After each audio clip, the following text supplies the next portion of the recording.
Big boss मराठीच्या घरातून या आठवड्यात कोणता सदस्य बाहेर पडला आहे याची माहिती आता समोर आलेली आहे। बिग बॉस मराठीच्या घरात या आठवड्यात एकूण 7 सदस्य हे घराबाहेर जाण्यासाठी नॉमिनेट झाले होते, ज्यामध्ये विशाल, दीपाली, सागर, राकेश, संस्कृती, रेवा आणि प्रभू यांचा समावेश होता। आणि यापैकीच आता ससा म्हणजेच संस्कृती साळुंके ही बिग बॉस मराठीच्या घराबाहेर पडल्याची माहिती समोर आलेली आहे।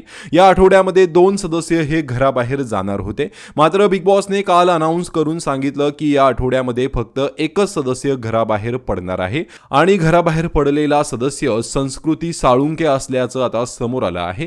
बिग बॉस मराठीच्या घरात वाईल्ड कार्ड एंट्री घेऊन संस्कृती साळुंके आली होती, मात्र आता संस्कृती साळुंके ही बिग बॉस मराठीच्या घराबाहेर पडलेली आहे। विशेष म्हणजे वाईल्ड कार्ड जाऊनही संस्कृतीचा गेम घरामध्ये काहीच नव्हता, त्यामुळे प्रेक्षकांनीही तिला सपोर्ट केलेला नाहीये। तर यावर तुमची काय प्रतिक्रिया आहे कमेंट करून नक्की सांगा। धन्यवाद।